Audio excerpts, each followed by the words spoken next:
Ladymoy's most recent videos got me sort of thinking about atheism and YouTube and how it's changed over the years. Ladymoy says that atheism is dead on YouTube. I think that's hyperbole. I think there are still some very good discussions going on, but it's definitely a shadow of its former self. Thunderfoot made a video a little while ago about how there are really big YouTubers who are sort of like drawing the audience away from the smaller YouTubers, and it's not as easy for smaller YouTubers to gain an audience anymore. I'm not sure I buy that either, although there is probably some truth to it. But since atheism on YouTube is not what it used to be, I've been going over in my mind ideas as to why that might be. Now, the optimist in me says that the reason why we don't have as much discussion about creationism anymore is because all of the really stupid arguments are just not being made anymore. Like the Kent Hovind stuff. Like, you don't see Venom Fang X making scientific arguments as often anymore. But the truth is probably that people simply aren't drawing attention to the really stupid arguments anymore because they've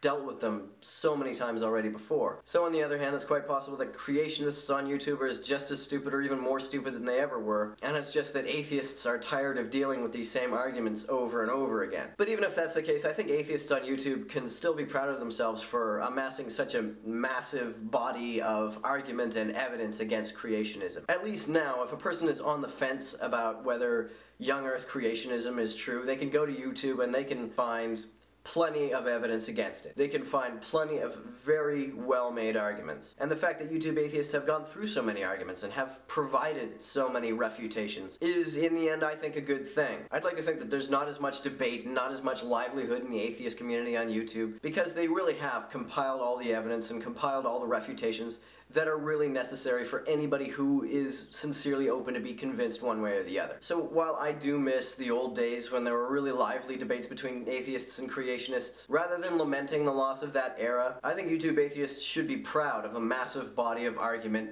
that they have compiled.